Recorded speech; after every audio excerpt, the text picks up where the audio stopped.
मैं इस पुस्तक के विमोचन को औपचारिक कार्यक्रम नहीं बल्कि एक नैतिक दायित्व मान करके यहाँ आया। पिछले 37 वर्षों से दिलों में खामोशियाँ अनेक लोगों के दबी हुई थीं।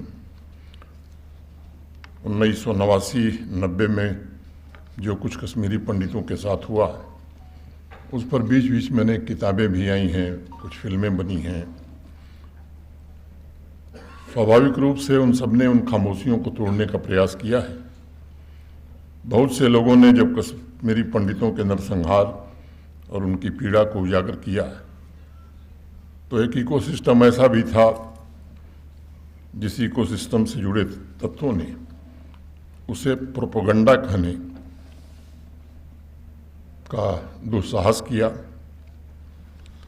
मैं मानता हूं कि कश्मीरी पंडितों के नरसंहार को प्रोपेगेंडा बताकर उनका दोबारा नरसंहार किया गया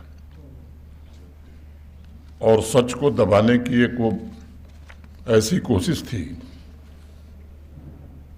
जिसे मैं कह सकता हूं कि बहुत कम लोग समझ पा रहे थे। मुझे प्रसन्नता है कि आज कश्मीर घाटी की नई पीढ़ी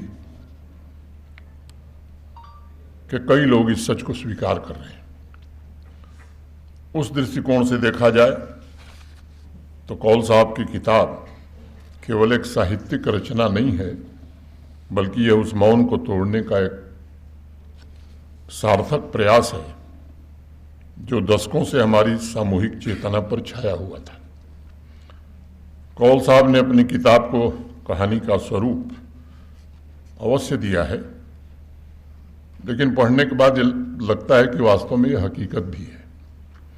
मोहन, हसन, बबली, जैनब, रसीदा जैसे अनेक किरदार और बांदीपुरा की मिट्टी उसकी सांझ के जरिए कौल साहब ने जड़ों से टूटने के दर्द को शब्दों में ढालने की कोशिश की है।